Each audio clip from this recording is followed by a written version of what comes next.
pledge allegiance to the flag of the United States of America, to the republic for which it stands, one nation, under God, indivisible, liberty and justice for all. So it's actually hard with these headphones because I can hear myself talk after I talk.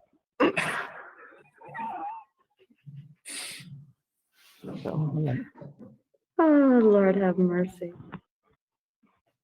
Did you call me? Stand by.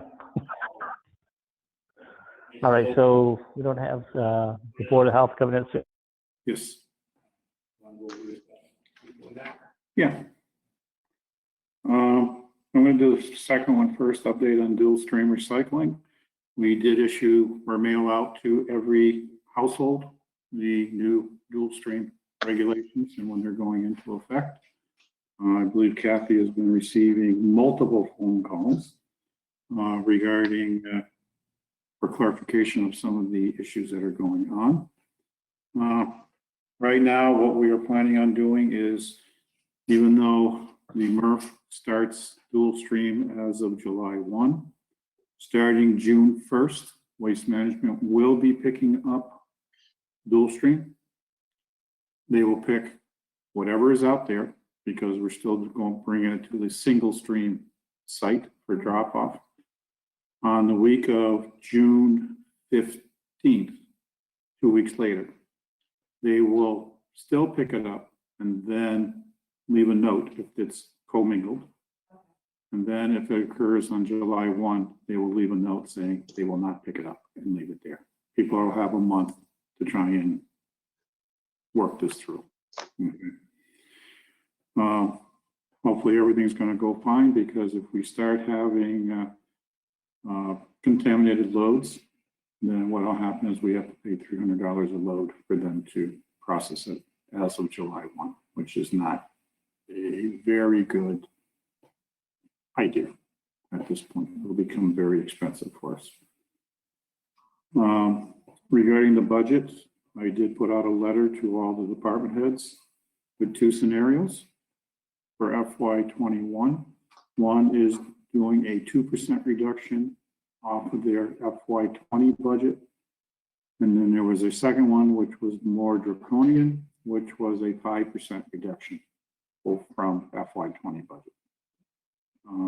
Still waiting for a lot of them to come in. There are very difficult cuts for people to try and make, but I need to have some sort of a starting point. I do know the schools, Cheryl Stanton had a concern with doing that because for FY21, with a new program that was being offered to the state, the school budget was going up 200 some odd thousand. She feels that she should still get that. I'm saying I don't have anything from the state that's telling me that net school spending is not going to be reduced at this point in time. So my answer is I'd rather start out at a lower level, and then if the money comes in, then we turn around and do a supplemental budget based upon whatever the state's final numbers are. Okay. And that's all I'm going to say on the budget at this point.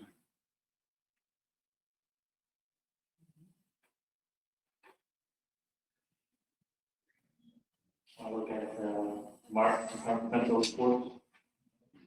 Have you had a chance to look at all of that? Have you had a chance to look at the one that Kathy sent today? Yes. In that case, I will make a motion to approve departmental budgets. Reports.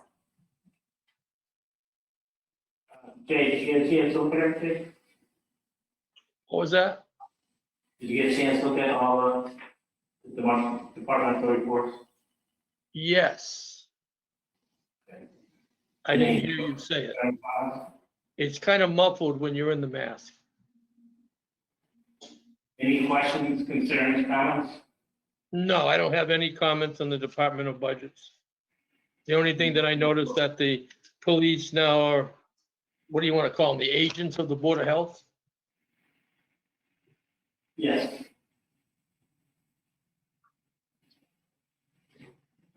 Is there a motion? to accept departmental reports. I'll make a motion to accept the departmental reports. Is there a second to the motion? Yeah, I'll second it. Any further discussion?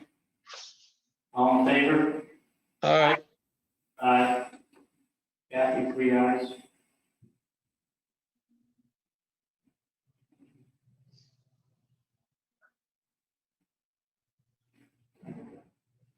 You want to go over the meetings warrants? Okay, we have 3 warrants for your signature tonight. First one is warrant number 68, the amount of $294,070.09, dated May 8th, 2020. That is a bill paying warrant. Then we have warrant number 69, in the amount of $399,312.52, dated 5/15/2020. That is a payroll warrant. Then we have warrant number 70 in the amount of $193,215.74, dated 5/15/20, and that is the maintenance warrant that goes along with the payroll. Motion to accept the meeting warrants. I will make a motion to accept fiscal year 2020 warrants number 68, 69, and 70. I'll second the motion for the warrants. Any further discussion? All in favor? Aye, Aye. Kathy, 3 ayes.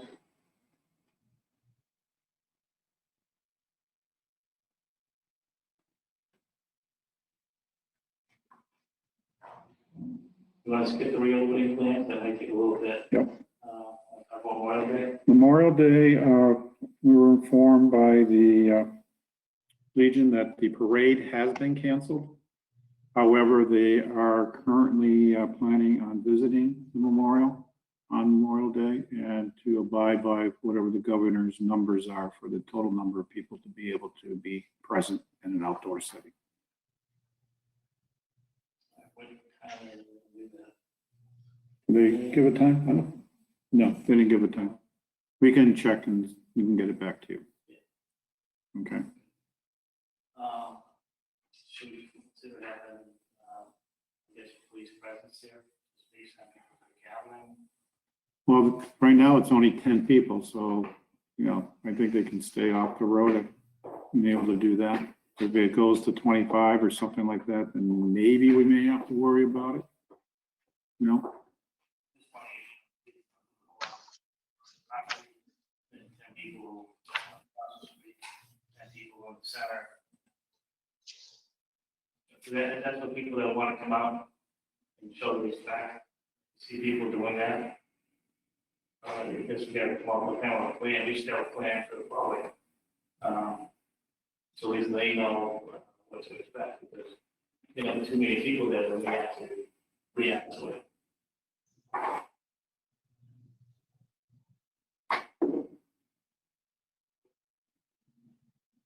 All right, I'll check with Chief Wishart to see if we can maybe have a cruiser or detail available for that.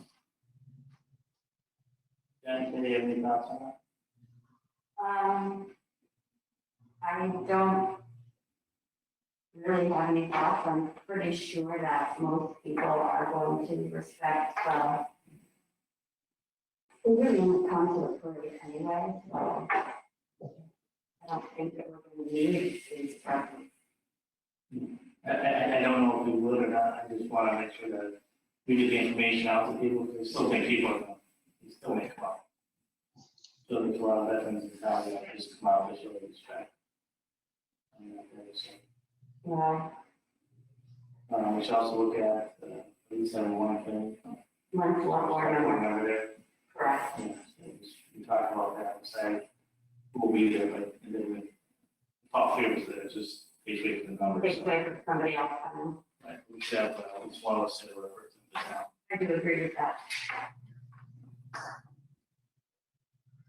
Okay, we'll do further information regarding that. Chris, has the Board of Health checking in? No. Not yet. You want to talk about the one-day liquor license request? Well, we have that one-day liquor license for May 30th.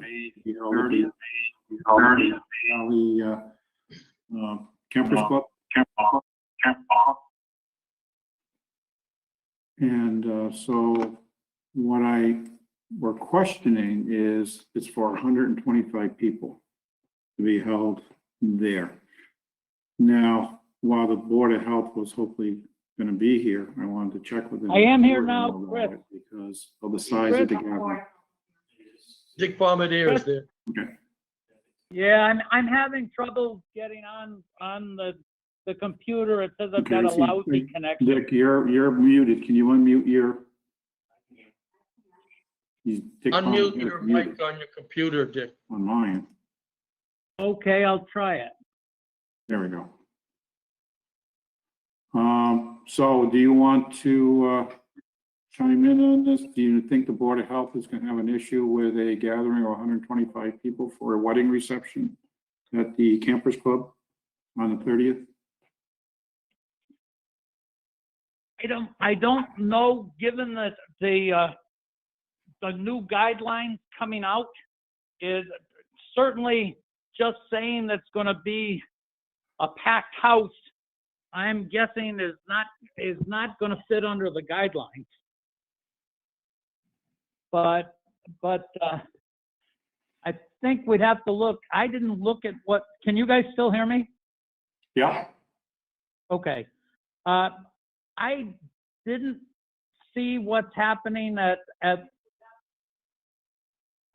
May 25th. I've got to go shut my computer off. I've got a feedback.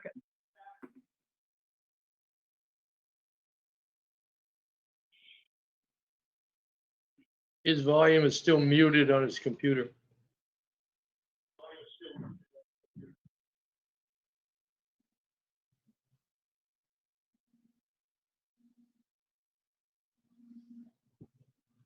Now, can you guys hear me? Yes. Okay, I just shut the computer off. But I'm guessing that we've got the second level guidelines that are coming in on the 25th, and I haven't reviewed even the first ones, but even for churches, they're talking about, which are on the first stage, they're talking about keeping the 6-foot separation plus masks. So I would say just saying 125 for a wedding reception, no questions asked, probably isn't going to go.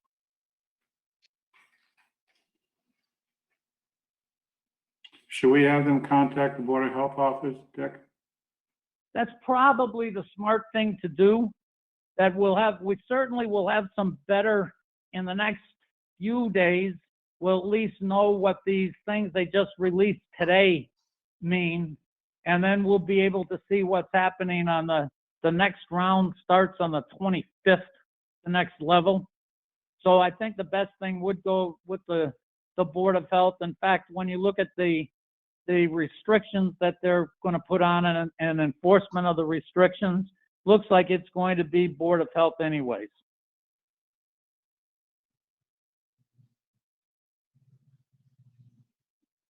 Okay.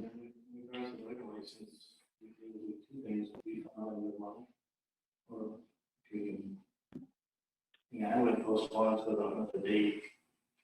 Well, the reception is supposed to be May 30th. You could grant the liquor license pending approval of the local enforcing agency, the Board of Health, whether or not the event can occur. And we would hold it until the Board of Health gave permission.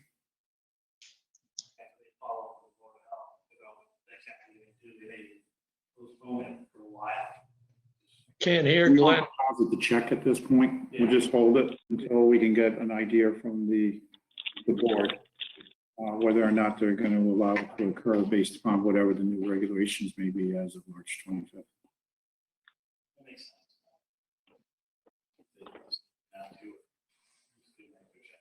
Yeah.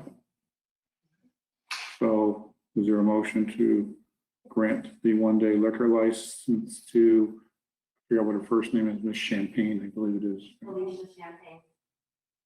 I couldn't hear Glenn at all. What we're doing, Jay, is we are going to issue the one-day liquor license. We're not going to deposit the check. We're going to hold the license until we hear from the Board of Health whether they're going to allow the event to occur based upon the number of people and the regulations from the state that will be in effect as of May 30th. I would agree because the Board of Health's got to approve all the plans for all the businesses, and they're also the enforcement authority, so it's their ballgame, really.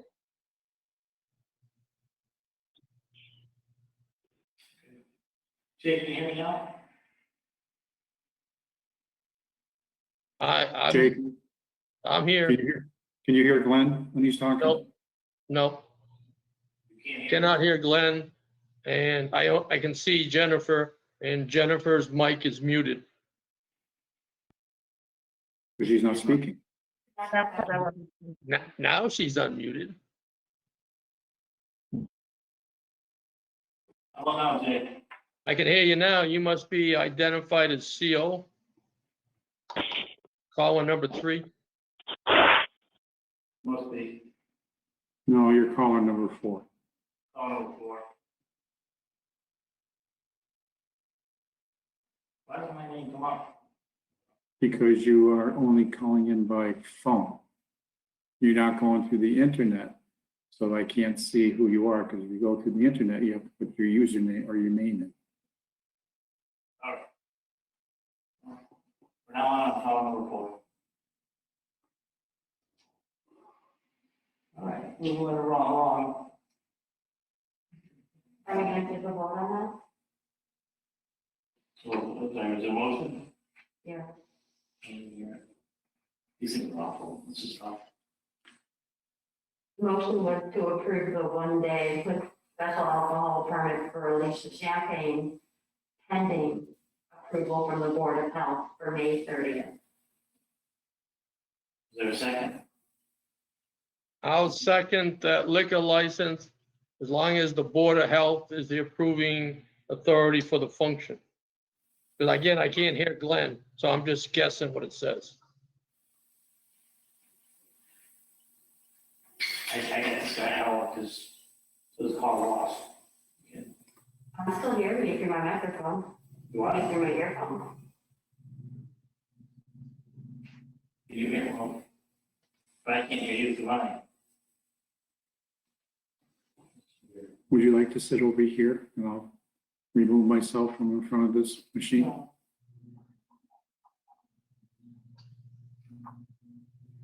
It's more important they hear you, Glenn. Right.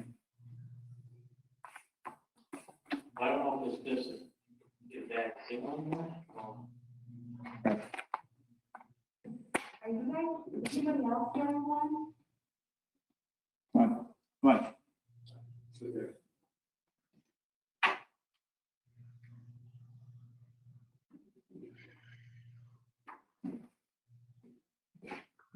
That's what was happening last time too. I don't know if that's like a dead area over there in the corner. Hey, now I can see it. Now you can see me?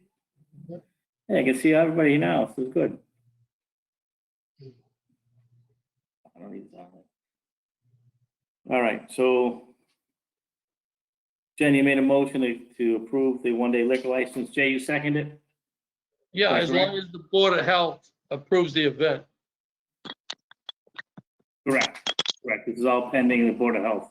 Yeah, because they're gonna have to approve all the stuff. All right, all in favor? Kathy, 3 ayes on that. You want me to turn up the speaker on that? Could you please? Thank you.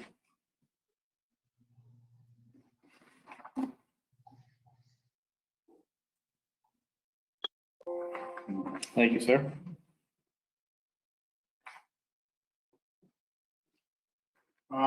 While you have a big problem, Dick, do you want to speak on behalf of the Board of Health on your 2 topics, or any of your Sure. other board members logging in?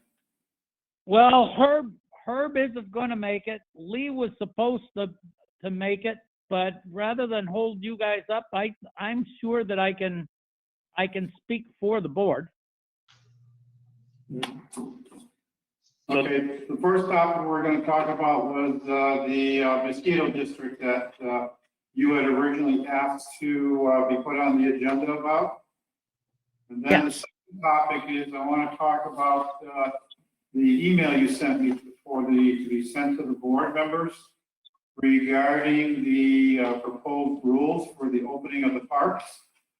When the board Yeah. voted, they wanted to open up Brown Ellison. I was asked to send you an email for the Board of Health input, and I just want to go over those with you along with the board in case you have any questions regarding what you were proposing for the rules and regs to open the park. Okay, that's fine. Okay. When you're ready, I'll start. You're on. Okay, and if you lose me, let me know. I can hear Jay pretty well. I can hear Chris pretty well, but I certainly appreciate that you're taking the time to hear from us. But this is on the warrant article to join the Pioneer Valley Mosquito Control District, and it's one that what my purpose right now is to explain the reasoning of why we're proposing this, to answer any questions that you might have, and hopefully to gain your support. I think that having our two boards together, one way or the other, is probably, talking this stuff out here and getting together is probably what the town expects of us. So the Board of Health ought to be trying to work with you guys and you with us too. So our thoughts for this was last year when we had our scare, we realized that we were using people and horses as the test to decide whether we've got a problem with these triple E mosquitoes in our town. And we said, gee, we don't know enough about this. The Board of Health didn't, for sure. And then when we said, what are we going to do? How are we going to deal with this? What if we need treatment? How do we get funding? We didn't have any knowledge about this. And we looked into, and the disease itself is really a rare disease. If you look at in Massachusetts since the mid-30s, there's only been like 130 cases of it. It's a bad disease. There's no vaccine for it. There's no treatment for it. About 30 or 40% of the people that have it die, and the rest of the people that have it end up with some from mild to severe brain damage. So it's a bad thing. Normally, nationwide, there's only like 8 of these cases a year. Last year in Massachusetts was a particularly bad one. There were 12 cases. So it's there. And this control district that we're interested in was formed. There's some new regulations that were formed. So this is the Pioneer Valley, which is Hampden County, Hampshire County, and Franklin County. And it is a local group. In fact, what we have in this currently, there are more people that are towns trying to get into it. Right now, there's Bernardston, Deerfield, East Longmeadow, Hadley, Holyoke, Northampton, Palmer, Southampton, South Hadley, and West Springfield. But what they have to do to get into this district is a voluntary district controlled locally with their own elected board of directors. And it takes an annual town meeting approval to get into it. And if you want to get out of it, it's also a simple annual town meeting vote to get out of it. But it has a yearly fee, of $5,000. And what we would get for the $5,000 is testing. That would be for a year. And the mosquito season is typically June to October. And what they do is they put the traps in, they catch the mosquitoes, they analyze them and find out if they're diseased, and they report to us. So we find out if they are in our community. The other thing is they have the setup that they can coordinate efforts that we would have to, or that we would choose to take. And they kind of give us a group of knowledge and a group of people that we don't have the link right now. Any kind of spraying other than in a crisis, the state can spray any place if the state decides it's a crisis, whether you're in this group or not. But for us in our town, no spraying would occur unless the town was the one that authorized it. I think currently spraying that would be street-wide spraying from a truck, I think may be paid for by the state, and then big area spraying would be the town. But in any event, it would be the town that decided if spraying would occur.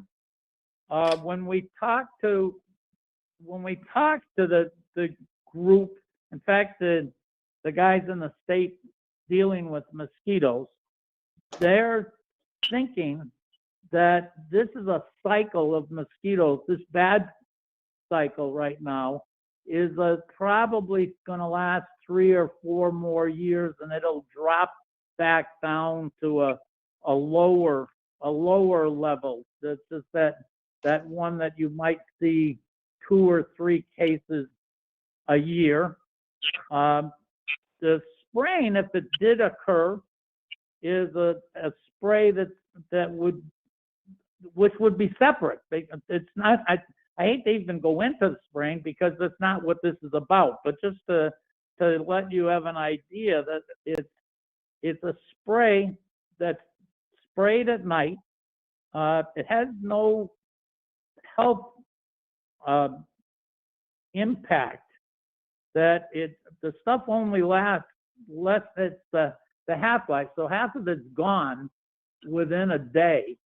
The sun degrades it and makes it go away. Doesn't affect water. It's been around for a long time. It's a synthetic chrysanthemum-based material that's got an additive to have it more effective on mosquitoes. I'm just trying to see what other things that we have in here. Our thought is that it's something that I know we're all thinking about COVID, and it's just something that last year we all jumped around with. As we said, it was a mistake. We didn't have the data that we needed, but they put us in a critical area. The state did, because of the horse that we thought died here, and it didn't. But that's basically what we're trying to do. We're saying that we think that the seriousness, it's rare but very serious, and that we think that we can be serving the town a lot better than we are, and I'm talking about the Board of Health, than we are by being in this group. So that's basically my story about it, but I'm happy to answer any questions that you might have. Well, I've got some stuff, Dick. It's Jay, if you don't recognize it. Yes, Jay. Okay, I read up on this, and the only town that abuts us in this consortium or district is South Hadley. Belchertown, Ludlow, Amherst, and Chicopee do not belong to it at all. Now, No, but Jay, when I talked to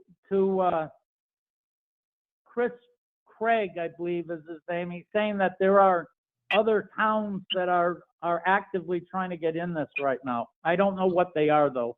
Well, my data is effective as of 9 January of 2020 from the Yeah, Mass. Yeah, everybody has to join only at an annual town meeting or at whatever their form of government is. So I would expect that those towns that I gave you, I think are the current ones also. And you're right, the ones, Belchertown isn't in it. Yeah, neither is Ludlow, Amherst, or Chicopee. Okay. And I know from Mr. Martin, because of last year, the town did spray 2 to 3 times by truck last year. And we had no problems at Dufresne's Parks. We had no problems at Brown Ellison. And when I read all the data from that Pioneer Valley Mosquito Control District, they will consult with the municipalities and with them. It doesn't say that they have to get our authorization. They will consult with us. And I don't like giving up control. I think the town is doing a very good job spraying by truck. Like again, they sprayed 2 to 3 times per year. I looked at the chemical that this mosquito control district is using. It kills fish in small ponds and streams. It kills all bees, so there's no pollination. And we have organic farms here in Granby, and 1/3 of Granby's surface is water. And so I am really not in favor of doing this. If I go back to 1970, I was told not to worry about Agent Orange and not to worry about DEET. And well, guess what? I've got cancer today because of it. So Can I answer any of the questions, Jay? say again? You can Can answer I anything. answer any of those? First is when you say that you've got good control of the town and the mosquitoes, I question that since you don't have any data on it. We don't, not just you, we don't. Second is we're the ones, our town is the ones that authorize the use of any of these chemicals, the spraying of it, only us, not unless there's a crisis, and then in that case, we don't have any choice. If the district isn't involved, it would be the state. But in terms of what's happening in the town, we are the ones that would determine what would be for chemicals. It absolutely doesn't kill the bees that they're sprayed at night so that the bees aren't affected by this chemical. It isn't killing fish, and I'm just sorry, don't know where you're getting the data, but it's not a fish killing chemical. I got the data from the EPA website based upon the chemical they're using. And That's that a chemical chemical. is Anvil 10+10, is that the chemical you looked at? I forget what it is now. I read it earlier today, but I've been doing 100 different things today. You need to rest assured that you need to know what that is, because you and I are on opposite sides of this, Jay. But regardless of this, it's still the town's decision to do it or not. Just as much as you said the town is doing it, you guys are doing it. This would be supplying us with the data to be smarter about the way we do it.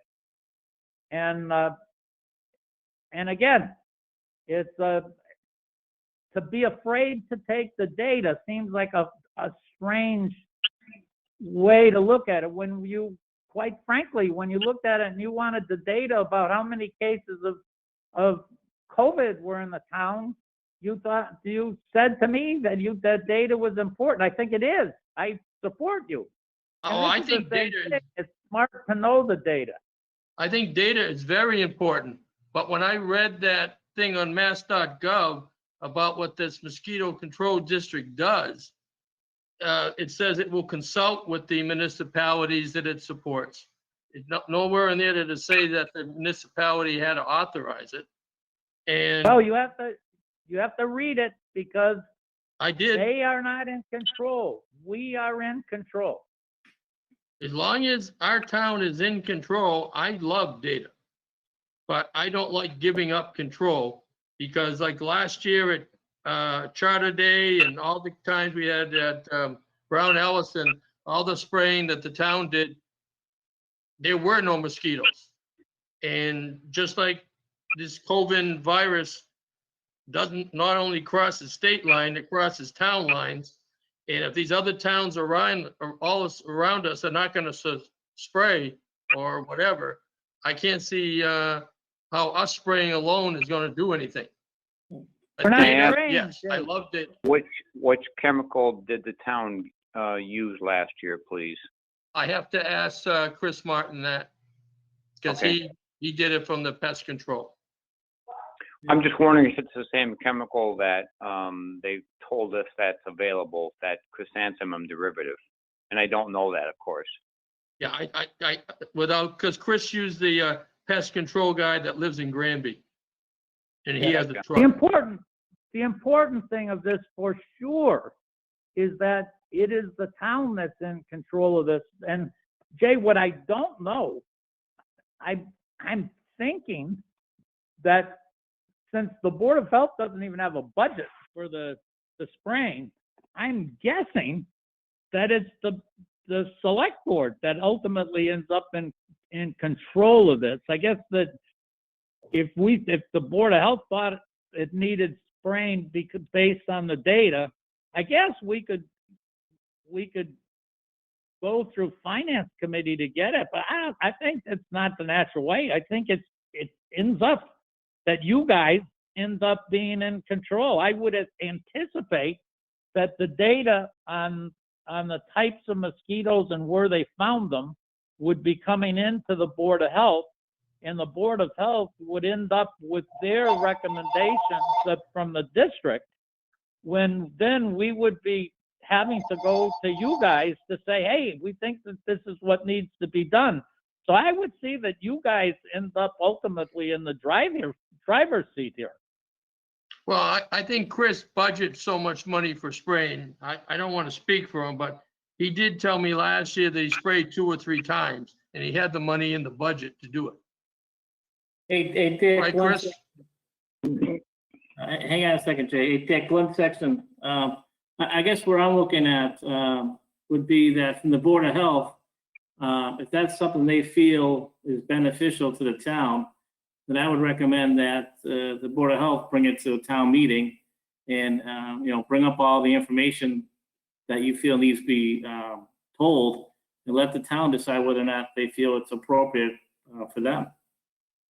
Well, that will end up being what's happening, that we've got a warrant article in there right now, and that and it has to, the way this district is set up, it has to be in our town form of government. It has to be even at an annual town meeting. It can't be at a special town meeting. So Right. definitely the townspeople have to hear the story, and for sure, that where I'm seeing that Jay is concerned. I'm also concerned that if in fact we're not in charge of our spraying, then that's a whole different story. So before this comes to the town meeting, we will have the thing in writing from those guys and see make sure it's in the charter that we're in charge, that we'll get back to you for sure with that issue. And again, that if the type of spray is of secondary importance to be whether we're going to apply it at all. If it's not something that we want to apply, and it doesn't matter. But also, obviously, something on Chris's work at spraying that they must have been spraying something that didn't kill all the fish and dufranes. But again, The pesticide that we were using. But Yeah, we will absolutely get back. Are there other issues that we have to work on besides that one? So we might as well, I'd like to catch them, and so the questions that you guys are thinking, that you're helping us by saying these are our concerns, and this is it's not an effort on our part to try to get around the select board. We're trying to use you guys as a resource. Yeah, I mean, it just sounds like you and Jay are saying two totally different things when you're talking about the same topic, so. Right, we got to get the answer. Right, I got my absolutely. information off mass.gov, and then I cross-reference it with E EPA. And I think moving forward, this is something that we're gonna bring to, a town meeting, the town floor. I wanna make sure that we have all our information correct. So when questions do come up, we have the answers that they can provide them to the public. Right. And Dick, and as you said too, other towns, depending on when they do it, they may be at their, town meeting where they have to do it too. So instead of being concerned that we are, not one of, the other towns around us, besides South Hadley is not doing that. I mean, I'd also let us be a trendsetter too, and maybe with us doing it, maybe Belchertown would do it, maybe Ludlow would do it. And then Chicopee, maybe the other surrounding towns and cities may say, hey, Granby's done it, so maybe we want to do it too. Yeah, but we can look at it the other way. Why is Belchertown, Ludlow, Amherst, and Chicopee not doing it? Well, because they may not have the chance yet, as Dick talked about. If they have to do it is it a certain period when they have to do it, then Ludlow is a town government with a select board. Belchertown is a town government with a select board. Chicopee's different with a city council and a mayor. So, it might be different for each area. It might be different between the towns and the cities, and, who knows when they're coming up to do it. Right, this is not a one-year thing. thing Those towns have never done it. But I guess, Well- Dick, if you could reach out to, Belchertown, their Board of Health, and maybe Ludlow, and ask them, if they've heard about it and what their thoughts are on it as well. I can do that. I absolutely can do that. And it may be, as I said, it's just conjecture on my part. If you look last year at this time, the Granby Board of Health didn't have any interest in it either. And once you end up with being put on the critical town list and not being able to go outside and start saying, holy mackerel, if this is really happening to us, we're ill prepared. And we certainly can see what happens to, the rest of us by being ill prepared at the beginning of this year and what we're going through right now. So we're just trying to be proactive right now, and I absolutely will reach out to other towns and find out what the reason. If it is because they never thought about it, that's one thing. If it's something else, and they say, we think there's a drawback to this, we're going to find out, and we'll let you guys, for sure. It won't be a town meeting that you hear the answer for the first time. I promise you that.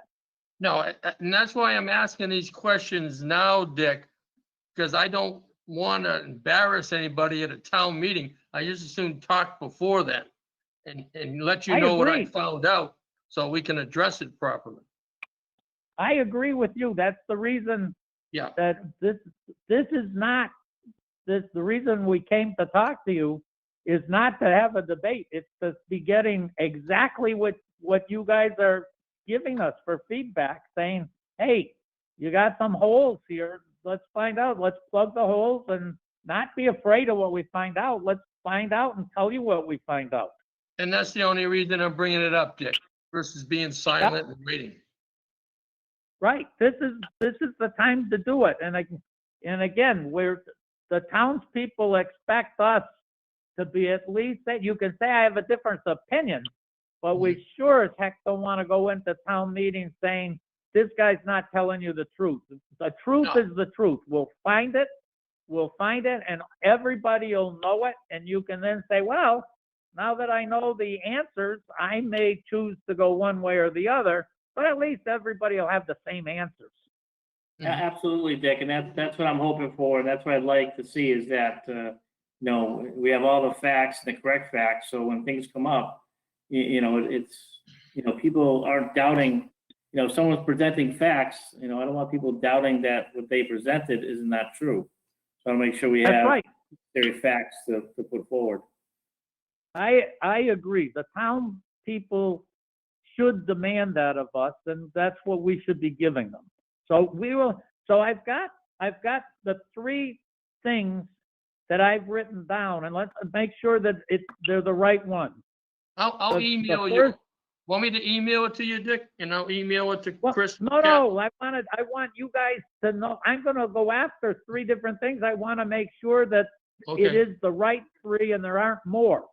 The first one is finding out who has control of the spraying and makes a decision on it. The agreed. second one is the safety of chemicals that anybody would be spraying. Mm-hmm. The third is to go to the towns around us that aren't involved with this and find out why they're not joining the district. I agree. Have I missed any? Generically, I don't think you missed a thing. Okay, we will get those answers and we will get back to you guys. I'm gonna try to do it in the next week, but I'll have to go before sending anything out. We've got a meeting a week from tomorrow. I'll see if I can get that answer.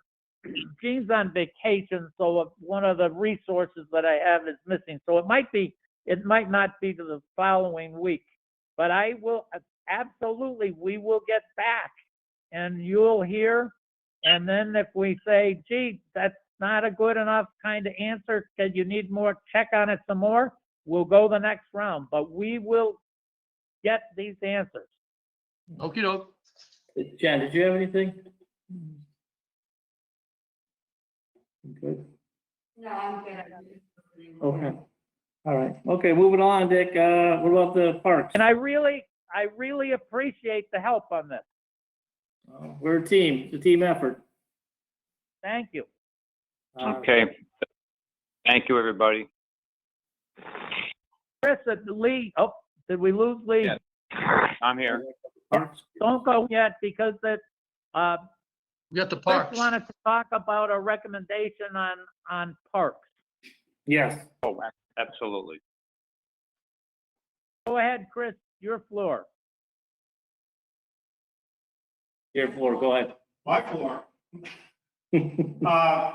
As I said, at our last meeting, we had talked about opening Brownells. And prior to doing that, because we know that there was some concerns over proper social distancing at the Dufrane's when we opened that up. Also, we had concerns regarding the dog track over there and also the baseball diamond and soccer field. So we wanted the Board of Health's input regarding what they felt we should implement for rules and regulations for the opening of the park. Also, we also have some fields over at Dufrane's that I felt the Board of Health should give us some advice on how to proceed with going to a full opening of the park at some point in the future. Do you want me to read your memorandum to us, or should we just?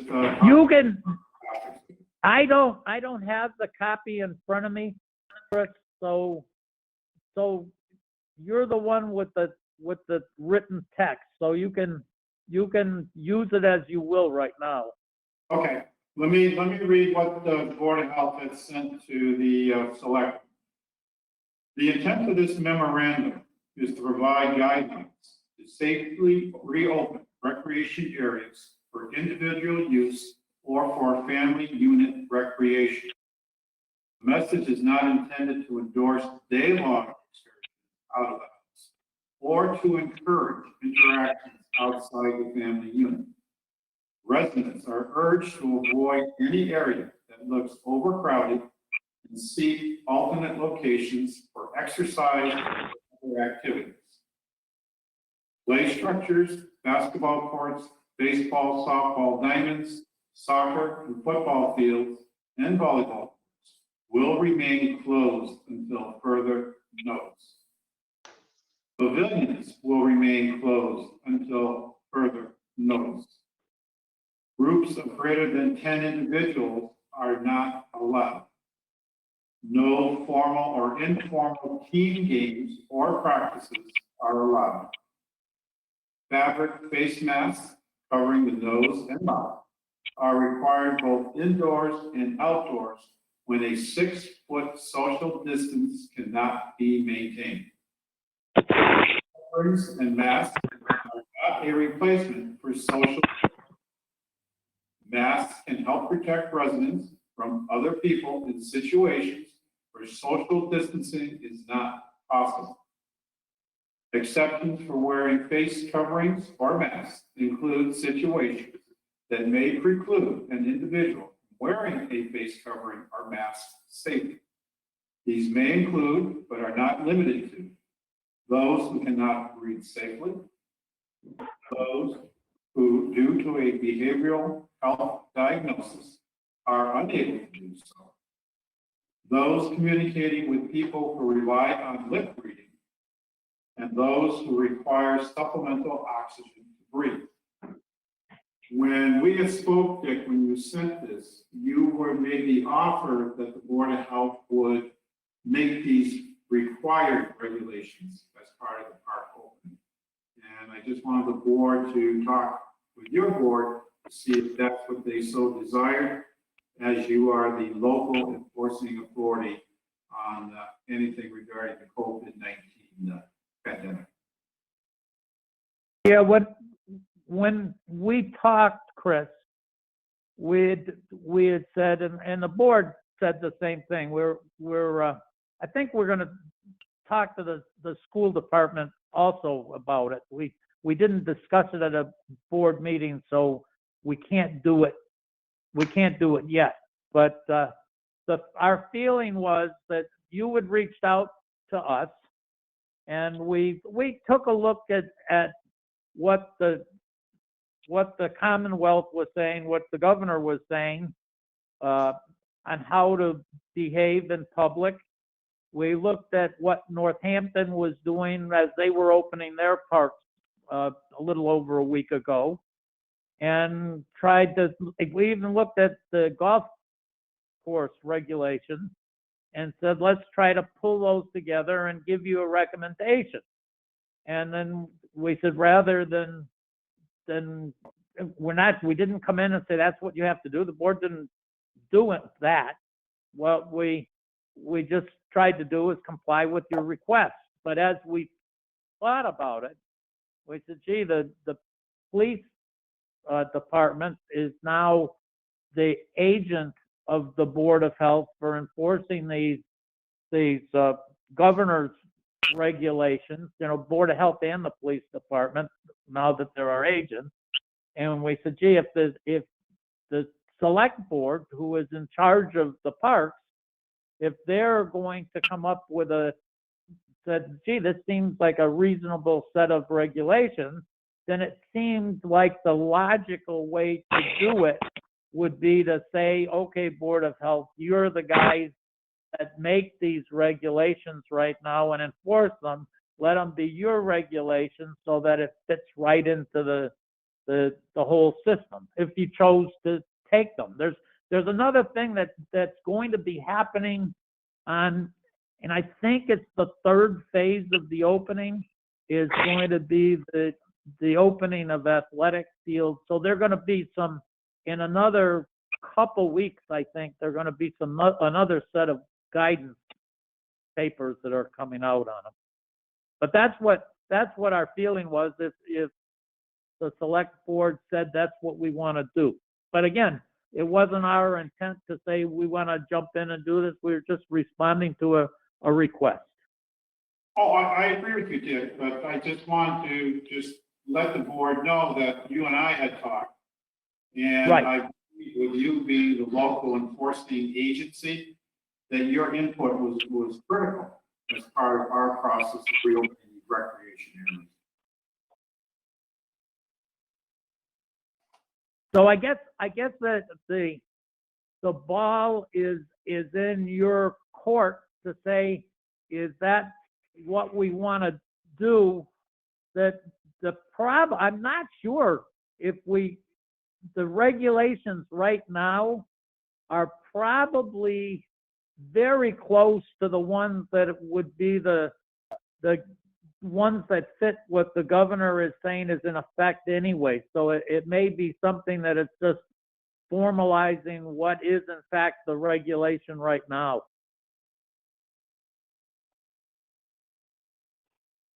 Right. I mean, do we want to have input from the Parks Committee as well? I think that's a good option for us. Maybe that's just, maybe just have Lou Berry. He can speak to it as, as speaking for the Parks Committee, just have some input from them. I think that's important too. Sure, as I said, at this point, it seems like it's in your board's hands.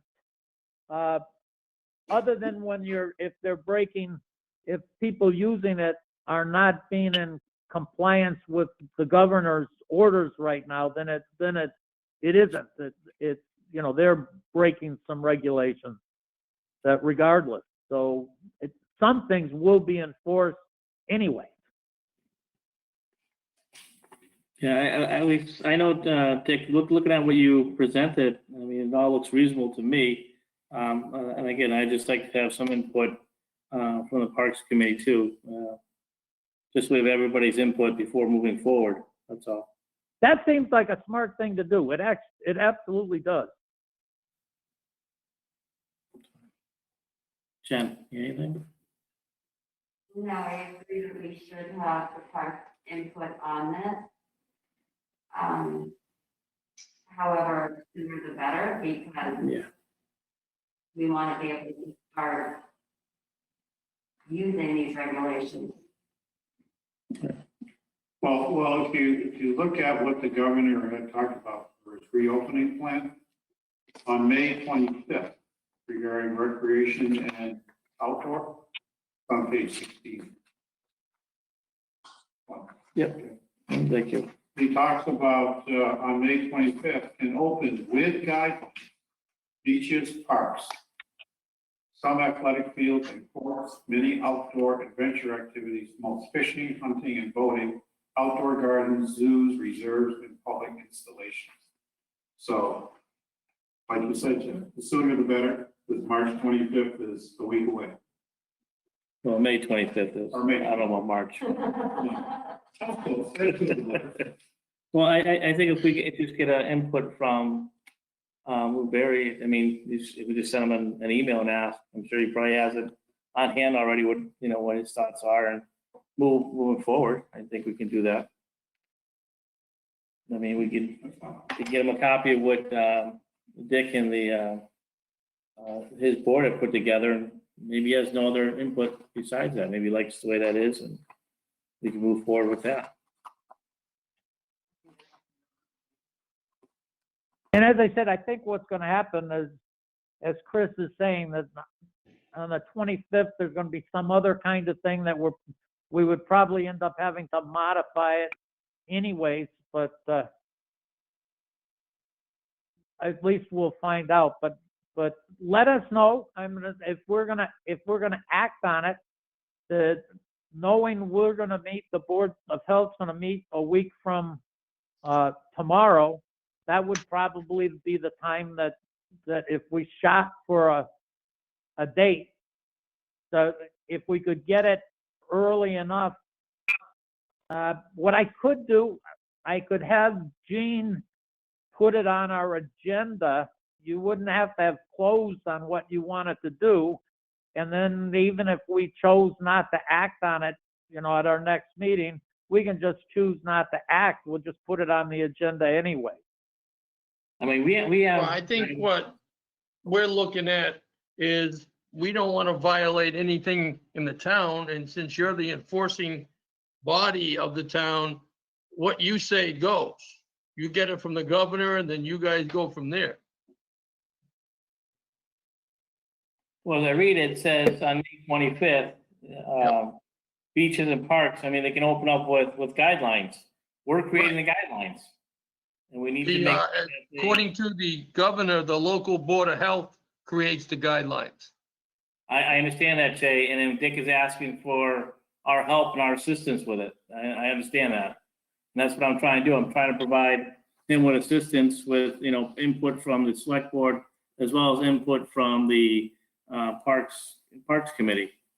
Yeah, I know, I said We have that last. people there now. We have some things that are going on right now at Dufresne Park. We kind of have some quote unquote guidelines there now for people using it. So if they open up on May 25th, we kind of have some type of guidelines already in place because we allow people to use the trails and stuff like that already. We could just increase those guidelines. I think what you're looking at, Glenn, seems like the right approach. That if you look at the stakeholders that are involved here, you've got, as Jay is saying, the Board of Health is involved. You guys are involved in the parks. Those are the three main stakeholders. And by pulling everybody together, and once again, instead of saying, "Oh, I'm going to be a boss on this," it says, "Okay, we've all looked at this. There are some holes here that we'd like to fill, or something that doesn't look right." You do it and you get it so it makes sense. And then, you know, when people end up having to live by the regulations, then everybody says, "Hey, we've all got a piece of this." I'm I think when losing that's the, Dick. I don't know if anybody else. what'd you What's- say? Nothing. I heard you, Dick. Anything else? Did anybody else not hear Dick? Okay. I can hear, I lost Dick. I can, Okay, all I was saying today is that I think that Glenn's suggestion of getting the three stakeholders, the Board of Health, the Select Board, and the Parks guys all together and say, "We support this," I think that's a powerful way to make a decision. And if we shoot for next Tuesday as the time for the Board of Health to act on whatever everybody says is the right way to go, then that's a good thing to do. I've got no problem with that. I said that the last select board meeting. So Jen's shaking her head yes. I don't know if everybody can see that, so let's plan that way, Dick, moving forward then. We'll, you know, our suggestions from the select board, but we'll get the input from the Parks Committee, and that can be forwarded to you, and you guys can discuss it at your meeting next Tuesday. And then I guess you can bring it back to us, and we can all look at it. If that's what you feel is the best option, then that can be put in place. If Glenn's talking right now, I can't hear him. I was. Okay, talking- I could. Yeah. Because like I I said, could. we already have some things in place already that we can still move forward with. We do have some guidelines already, even though our parks are closed, but we do have guidelines for people to use them technically. So I think on May 25th, when that officially opens up, there's guidelines in place, and we can increase those guidelines accordingly so they fit correctly. Okay, so I'll make sure that this is on our agenda, and the Board of Health is gonna wait for feedback from you that will hopefully we'll get before our meeting. Jen, do you have anything else? I mean, I'm just looking at it, I'm okay with what you've presented already, Dick, and your board has presented as far, unless someone has some other concerns. The only thing that I have, my concern, Slightly, yeah. Okay, then it sounds like you guys are Hey, done with hey, us hey, for hey. tonight. Hang on, Dick, Jen was gonna speak. Okay. You're gonna have to repeat it, Glenn, because I can't hear her at all. Okay, let's give her a second. I think she's working on the computer.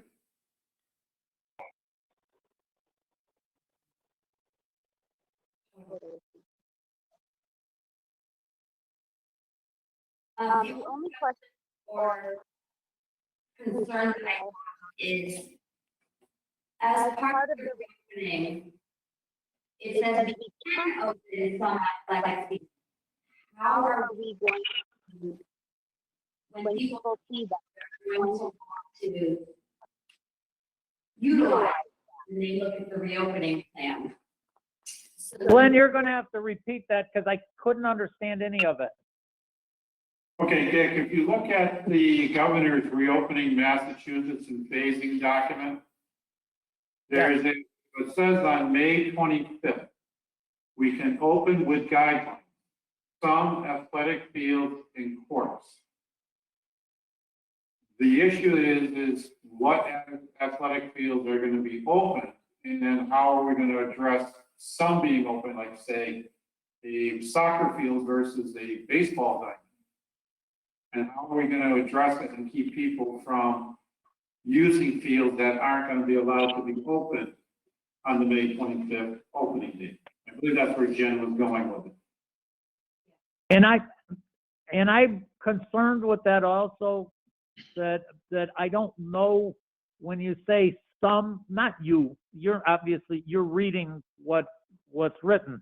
And I don't know yet what some fields and with guidance means. And I think we're gonna have to find out what the governor's guidance is, and I can through our channels, I'll reach out and see if I can find out what that's gonna be, and I can if I can find it, I'll get back to you. I mean, I guess I look at it as a baseball diamond being open. Doesn't mean they're actually playing baseball there. You can have a couple kids or a couple grown-ups just being on the diamond, throwing the ball back and forth. I mean, it just means that part of the park, that field is open for use. That's Yeah, kind and of the way. we'll have to find that out, Glenn. Yeah. Well, I guess just looking at that, because there's other guidelines that would supersede that, as far as groups greater than 10 individuals aren't allowed. I mean, that supersedes, if you have a baseball diamond, you can't have any more than 10 people out there on that baseball diamond. That supersedes, what the requirement is. So I guess Well, we're not Yeah, we won't be And that's why encouraging we're any saying organized teams. right. We're not, like, it stated that somewhere too, where no formal, informal team games or practices are allowed. I would agree with going in that direction. There's nothing else I don't think that we can possibly do other than make that clear with some possibly a little signage. But beyond that, I don't know how you can't enforce it any other way. And I would agree. I think we should have some type of signage up there when we come to an agreement that what you feel is what you want to have out there, Dick, and your board. We should have some signs made up and have them posted. That's how we're gonna let the public know what's allowed and what's not allowed.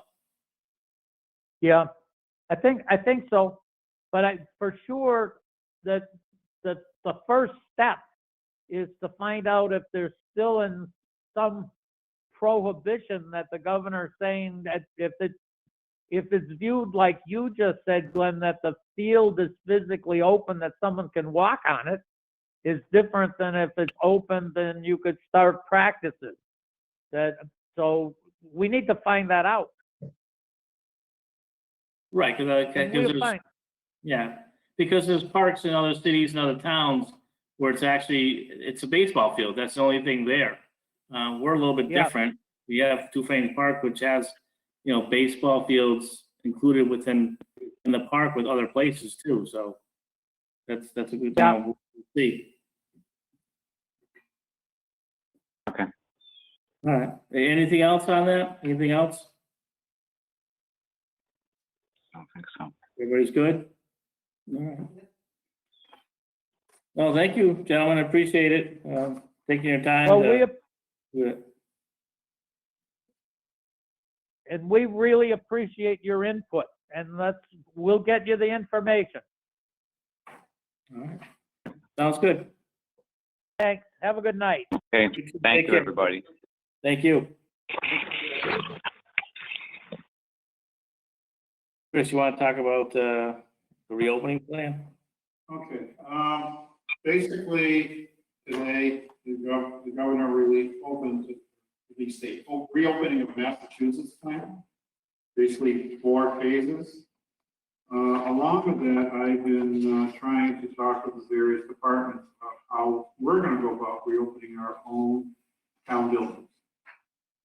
I spoke with Chief Wishart today. He's gonna be developing a plan to be able to reopen the public safety so that people will be able to get and be able to drop off no longer needed medications to the drop-off box, to try and open up the lobby so that people can come in and get permits from the fire department.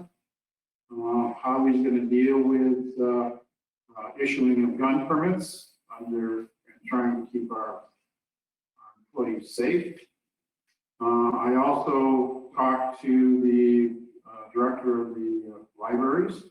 She is already putting together a plan for limited reopening of the library to be able to let people come in and pick up books and DVDs. We're not planning on reopening the computer sections yet at this point in time, but they can come in and get books and reference materials and things to be able to do in their spare time.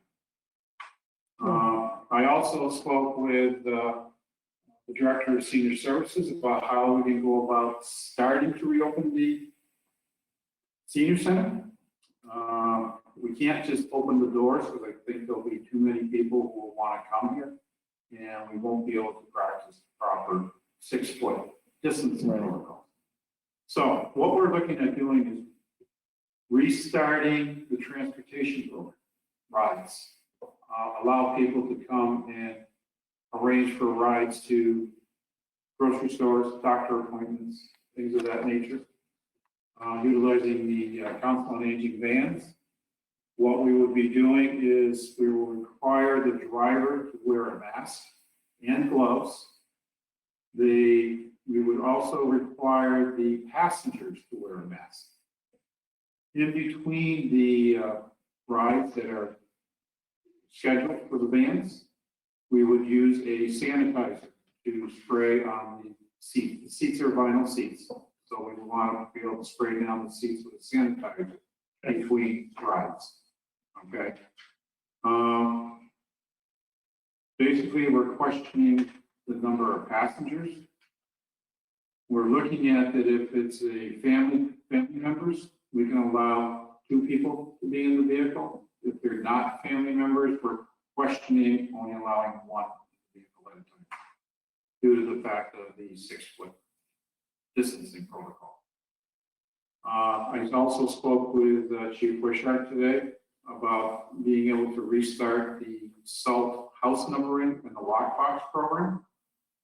He was all for restarting that program again. Thank you, Chief. We also talked about reopening of the food pantry with which would be by appointment only. Masks, gloves, and hand sanitizer would be provided with use required for the clients and only 1 client in the pantry at a time because of the space constraints. Brown bags, we would be looking at continuing the delivery service for homebound seniors and arrange for contact-free curbside pickup for other people who qualify for the brown bag program. Between the hours of, say, 10 and 11 or 9 and 11 or whatever, they can come here, we would bring it out, and they could get their stuff here. Okay. We also talked about the outreach coordinator, that seeing if maybe they could meet with clients in person while maintaining the 6-foot distance. both the staff and the clients will be required to wear masks during that interaction. And also continue the grocery delivery program for homebound seniors. We also started talking about maybe looking at being able to start having luncheons here again. And it's split outside to begin with. Maybe close down half the parking lot, put barriers across, or borrow barriers from the highway department to allow us to move the tables outside, to allow people to feel and socialize a little bit and be able to get their luncheon here instead of having to be in their home. That Chloe and I are going to look at how we can go about doing that. I like that idea. The only thing is, when it's 80 degrees out and you're on top of blacktop, it's rather hot. I understand that, but we're trying to encourage socializing. That's what we're trying to do. And there's really no other place to really try and look. Is that something we could do at Two Frame Park with the big pavilion there? I'd have to talk to Chloe about that. Yeah. I don't know if there'd be some logistic issues there or not. I'm just wondering if that's the area, it's especially during, it's shaded when it's hot, like, you know, it's. Well, we would probably have to get input from the Board of Health because Yeah. Under the reg, the pavilions would not be available. And that's where we're currently storing all our picnic tables behind the Well, facility. But you're talking down the road, we're not talking about next Well, week, but. I'm talking as soon as we can. I'd like to try and get the seniors out and start socializing. They've been locked up. Yeah. You know, for their own good. You know, a lot of people don't. I've been locked up. That's, Even though a lot of people are starting to have an issue with it, we are encouraging them not to interact with other people. But I'd like to be able to get them back and get them starting to be able to socialize with their friends again and get together, having a meal together, and Yeah. maybe do some activities outside and things of that, weather permitting. well, maybe we can look at, you know, renting a tent or something like that. Or maybe even purchasing a tent through the town that will always have a tent for other events. Like if, you know, and they have their budget, that might be helpful, then they can always have other different events outside. Well, like I said, Yeah. Colleen, Something to think just about. initially talking about it, Yeah. we wanted to just think our way through it. Right. Go outside and think our way through it. Yeah. And also to create a one-way traffic pattern in here, like a lot of grocery stores have done. Have them come in by the council on aging offices, come in that way and have to exit out through here. That way you don't have people trying to go in through both Oh, I doors. like that. It's a Yeah. one-way traffic One way.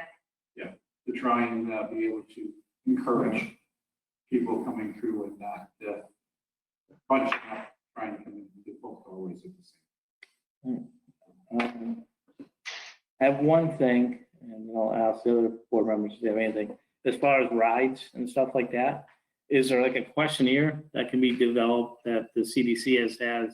They have certain questions that they put out there to be asked of people, maybe have, you know, taken someone's temp. Because the last thing I want to do is put someone in a van with a driver who may be, you know, coronavirus positive, you know, or percent. I worry about that, you I know. can see if I can have the fire department order us the thermometer, Yeah, the one that we just pointed at the forehead.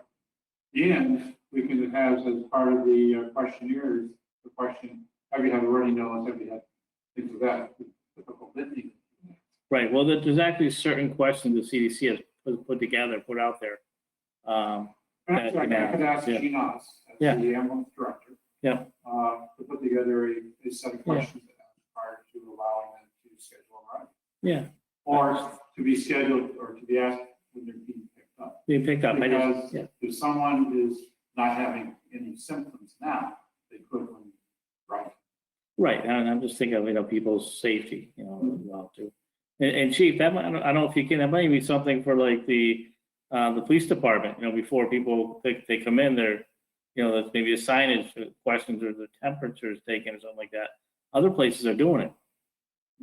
Yeah, you know, so, I just want to start opening slowly. Yeah. And be able to do it so all our employees are safe.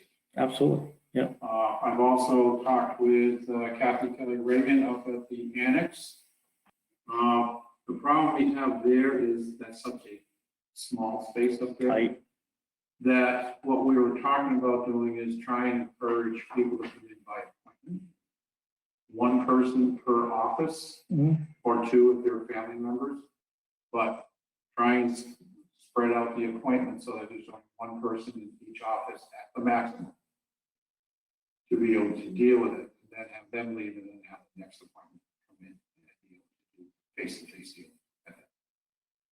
I mean, that makes sense. I like that, you know, gives people access.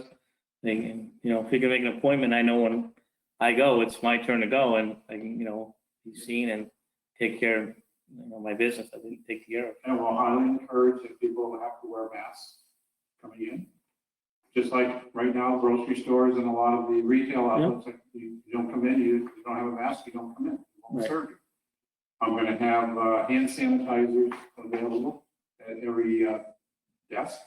I've already purchased what they call the sneeze guards, the plastic Yep. shields for people to be able to have on front of each of their desks. We will also have issued gloves, have gloves available for all our employees, as well as surgical masks available for all. And I'd like to, if you start issuing gloves, I'd like for us to, I mean, we can do it with the fire department or the police department, that people understand the correct protocol for gloves and stuff and how to put them on, how to take them off. And, you know, sometimes people have the sense of security, put on gloves, but then they go around touching everything and it's no different than if you had your hands. So maybe a quick little protocol on how. Maybe I'll see it, Come on, maybe take the 'em off. fire department, or the ambulance department, to, Yeah. put on a little show and tell. Yeah, I just think if we're having our the town employees do that, we should be providing, you know, proper procedures to put them on and take them off, because there are certain ways to put them on and take them off. But also, you know, the understanding of, you know, how to use your gloves. It's just not a cure for all. And then for our offices upstairs, I like to do for appointment only for the time being, because like I don't want to open the door because people are going to try and sneak into the council meeting. We want to go slowly with that because they are highly individuals. I'm just trying to- Jay, you have anything? Jay? You're on mute. To be honest with you, I can't hear everything. I did call Al Wishart on the phone. I don't think there's enough bandwidth in that building because everybody's getting broken up. I mean, if Al talks, I can hear him loud and clear. But anything coming out of that building, I don't know how Kevin feels. If he wants to chime in, because go ahead, Kevin. I mean, can you hear them? Or are they breaking up on you? It's hit or miss. At times you guys are fine, at other times it's broken up. Jay, you could be right, because like I said, you know, I'm sitting in the corner over there. No, On my it's nothing to do with that, because I'm talking to Kevin and Al right now, and I bet they can hear me loud and clear. Well, I can hear you loud and clear too. Can you hear me? Now I can, yeah, but when other things are going on, we can't. Everything's broken. Just like when Dick Bombardier was on, when Chris was on, doing his reopening plan, it was in and out. Yeah. You can ask the other two guys as well. Yeah, well, my problem is I had to give up my computer for Glenn. So I'm Well, over. I think if we raise the bandwidth in that building, I think everything will I work. know you're gonna call me out halfway through the meeting, Chris. I would have stayed in my chair. No, it's just, you know, you needed to be there. You're the board member, I'm not. Yeah, and see, and Chris is on with his smartphone. I think it's just the building. Either got to remove the select board meetings to another building or raise the bandwidth in that building so it can work. No, Jay, you might be right. I mean, like I said, I was sitting in the corner on my cell phone and it just dropped. Nothing. It just lost the call. Yeah. It said, you know, And no that's why- service. And that's why I asked Kevin and Al, because we're out in Timbuktu and we're using our own bandwidth and we're not having problems talking to each other. But getting with you guys is a different story. Kevin's up the street. I mean, I know the chief's halfway across town, but Kevin's just up the street. Yeah, but he's not in that building. That's a big secret right now. I agree, Jake. And like I said, I saw it happen. I was on my phone and it just lost the call, just dropped it. So, I guess that's something we could probably look at. I don't know. Or less of us come to this building for meetings if this is something we gotta move forward. Well, we can't look at it that way because the public might want to come in, and we're probably going to get complaints from the public that I've seen a lot of people come on and drop off. Yeah, well, we can only have 10 in here anyway, so there's already, with you, if you were here, that's 5 of us anyway, so. We'll Me look going at it, we'll talk in, about it. You're not going to see me for a while, so. Okay, I see you now, but, Jen, did you have anything in regards to the topic you're talking about? To be honest with you, I didn't get all what Chris said, so I can't really answer that. Okay, all right. All right then, well, moving forward, we have the old business action items. No? What? Oh, I'm sorry, firm appointments, I missed that. Yeah, We have a request from the GRANBY Cultural Council to appoint 3 members to the council. The first one is Amanda Joao, 58 Truby Street. The next one is Angeli Marie Mercado Santana, 40 Amherst Street, and Virginia Longo, 139 South Street. It is a board that does need members, and I highly agree with appointing these people so that they can have a larger group of people to be able to issue cultural grants, mini grants to various organizations and people throughout the town. is there a motion? I would motion to approve Amanda, Angela Marie, and Virginia to the GRANBY Cultural Council. Jay, do you hear that? We're on a firm appointment, so I'll just say whatever she says, I second. Okay, Jay, all right, all in favor? Aye. Jay? Aye. All right, thank you. Kathy, 3 ayes. All right, The next item is John Mitchell resigned as our Veteran Service Officer effective May 8th or May 7th. However, we were able to get Michael Slater from South Hadley to agree to serve as our Veteran Service Officer in the interim. He is part of the old district we belong to, and he did ask if we would be joining the district again.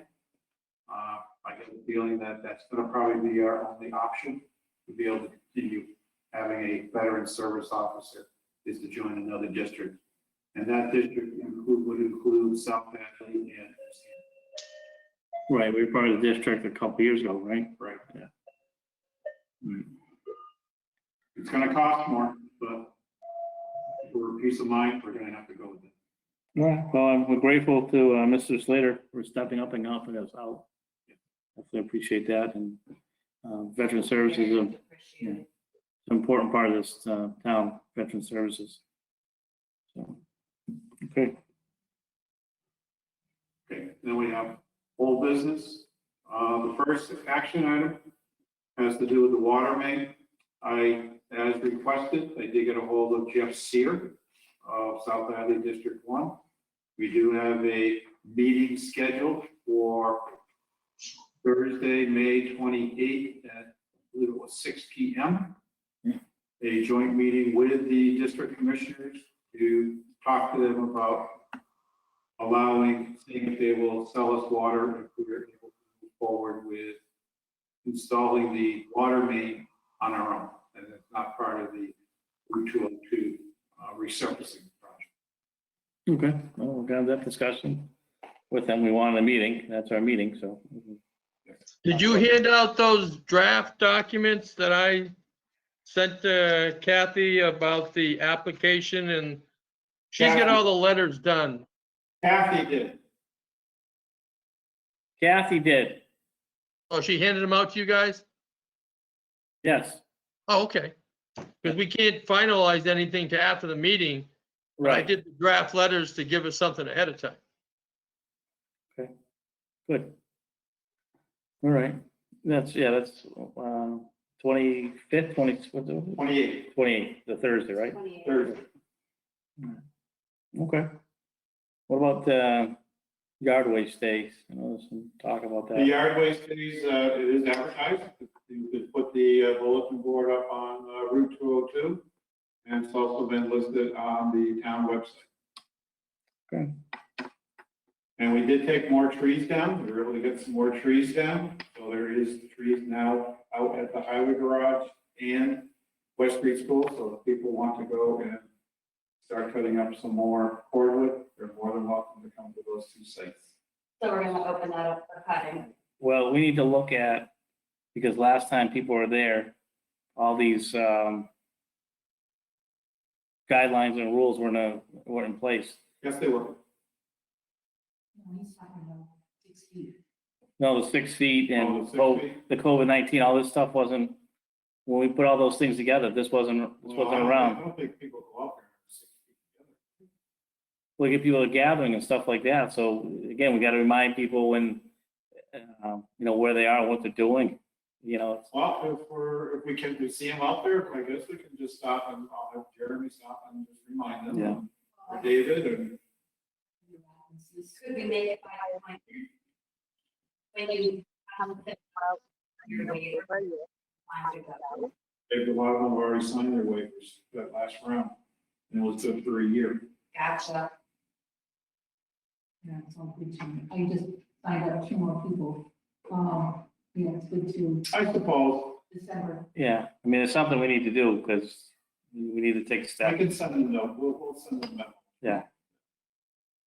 Yeah, please be advised, or we can put a couple signs up, maintain 6-foot distancing or whatever. Hey, Kevin, can you hear me?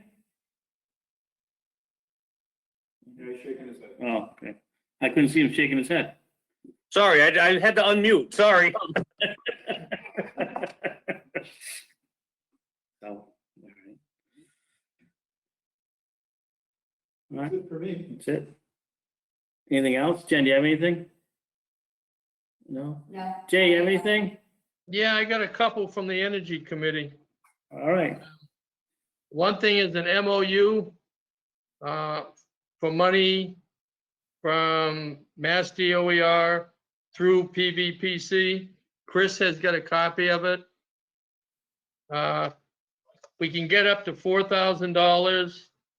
$1,500 would be to fill out our Green Community Grant application for FY 2021. Then another $2,500 to do our calendar year 2020 Green Community Annual Report. And Chris has got that. I mean, if anybody there wants to sign it, fine. Otherwise, if you want me to sign it and scan it and send it in, it's got to be into PVPC, signed, sealed, and delivered by no later than Thursday. Okay. It's very time sensitive. So you got that? I got it, Jay, So is yes. somebody's gonna sign it? Yes, Okay. Okay. yeah. And then the EV chargers at the new library.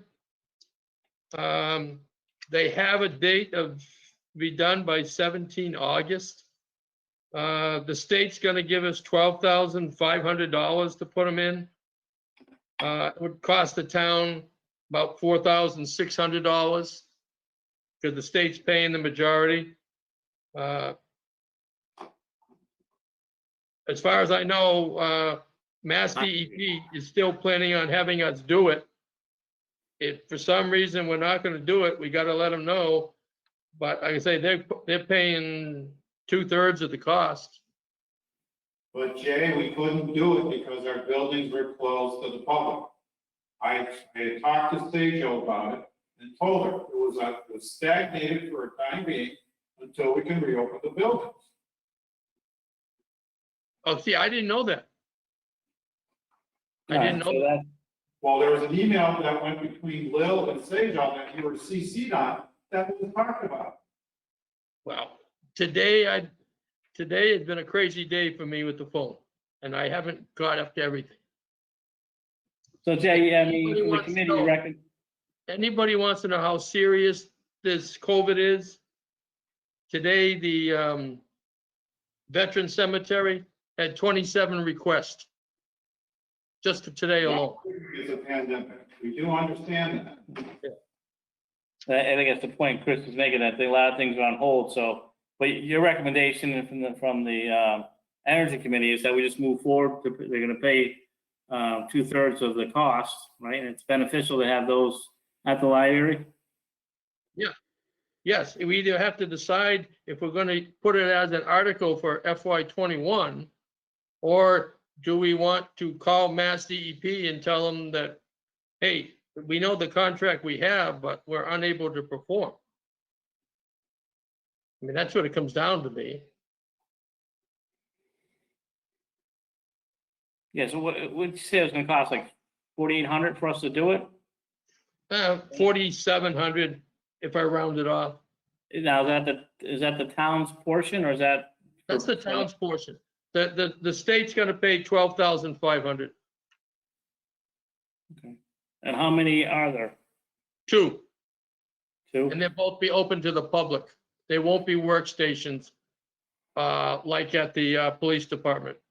They'll be open to the general public like at the Right. school. The problem we have right now is we have to tunnel under the sidewalk to get into the panel box inside the library. We don't have a price for tunneling. Yes, I do. Oh. There is no tunneling because we're gonna use the existing hole that was there for the auxiliary generator that was never installed. Well, who says we're not gonna put a generator there at some point in the future? Well, if that's what you want to do, that's fine, but it hasn't been done yet. All right. I mean, there is an existing hole not being used that they said they could use. And it'd be for electrical wiring, that's all it is. And Mhm. one Cat 6 cable. Yeah. So like kind of what Chris was saying anyways, a lot of stuff is on hold or a standstill right now, just based on what's going on in the country. Right, but I'm just saying, we have a contract date to complete by 17 August of 2020. Is that something that we want to get extended? Because they're gonna be looking for, what have we done? Because our contract date will be up. I mean, Well, I I think- realize it's only May now. I think we asked for an extension. And we I can do that. We can move forward after if we need to look, but at least we get an extension on it, and I don't think that's unreasonable for everything that's going on. Right. And they will probably just sign off on it anyways. But the Energy Committee didn't want to go through an extension without permission from the select board. Well, I'm in favor of an extension. Me as well. Okay, I'll put it down. We'll request an extension and see how long she'll give us. All right. Now it just gives us more time to look at the whole entire project and what needs to be done completely. Right, we have the estimates for the equipment and the estimates for the labor to do it all. But All right. I'll reach out to Sejal and see if we can get the program extended out and see what she says. Okay. That's the only two thing I have, because we're gonna sign, you guys to sign that MOU and then the EV chargers. Right, I think the MOU here, we just gotta give authorization to Chris to sign it, that's all. Yeah, that's fine. Yeah. No one's opposed to that, Chris signing off on it? I have no problem. Okay. All right. Anything else? Anybody have anything else? Jen, Jay? No, I just think we should probably move the bandwidth up of that cable connection in that building. Well, and all I can tell you right now, Jay, is that there's 3 people on it. Mhm. And it's working. So, I mean, I know Whoever's that, talking now, I can't. So definitely, something we can look into, but like I said, right now, there's three of us on there. There's, Chris, Jen, and myself, so. All right. Anybody, no one has anything else? I'll entertain a motion to, I will make a motion to adjourn. is there a I'll second? Second Jen's motion. Any further discussion? All in favor? One last question. Are we gonna be involved with the Memorial Day thing? Oh, so we had talked about that earlier, Jay, and we did ask is that we have one representative from the select board. And I would be honored, Jay, if you would take that up. I'm gonna be quarantined, so I don't think I'm gonna make it. Okay, all right. That's fine. I was just thinking, you being the veteran, I just wanted to, that's fine. So between Jen and I, we'll figure it out. We'll have to make sure we have representation there. Okay. Based upon the information I've gotten from Dick Bombardier, I'm probably gonna be quarantined, he says. All right. Okay. All right. So